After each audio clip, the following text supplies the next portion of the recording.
Hi hello అందరికీ.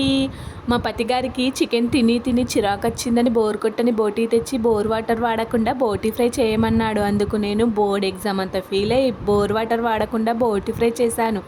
బోటీకే board exam అనుకునేరు. ఏదో మీకు ముచ్చటేద్దామని ఇట్లా చెప్పిన, ఏమనుకోకుండ్రి. నిజంగా టేస్ట్ అయితే మంచిగా ఉంది. ఇట్లా చేసుకోండి.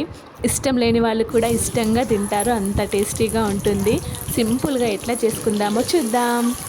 ఫస్ట్ బోటీని మెత్తగా ఉడికించుకోవాలి. ఉడికిన తర్వాత బౌల్లో ఆయిల్ వేసుకొని అందులో బండ పువ్వు, బిర్యానీ ఆకు, పచ్చిమిర్చి, ఆనియన్స్, అల్లం వెల్లుల్లి పేస్ట్ వేసి మగ్గిన తర్వాత పసుపు వేసి ఈ బోటీని వేసి బాగా ఫ్రై చేసి అందులో ఉప్పు, కారం, ధనియాల పౌడర్, కుడక గరం మసాలా అంటే కుడక, లవంగాలు, ఇలాచీలు, దాల్చిన చెక్క, సాజీరా గ్రైండ్ చేసుకున్న పౌడర్ వేసుకొని బాగా ఫ్రై చేయాలి.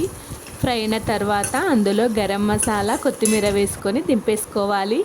వాటర్ వేయకుండా చేసుకోవాలి, అట్లయితేనే టేస్టీగా ఉంటుంది. కలుపుతూనే ఉండాలి, లేకుంటే మాడిపోతుంది. మీ ఇంటికి చుట్టాలు వచ్చినప్పుడు ఇట్లా బోటీ ఫ్రై చేసి పెట్టండి, నిజంగా ఇష్టంతో తింటారు. మీరు ఒకసారి ట్రై చేసి టేస్ట్ ఎలా ఉందో కమెంట్ సెక్షన్లో చెప్పండి.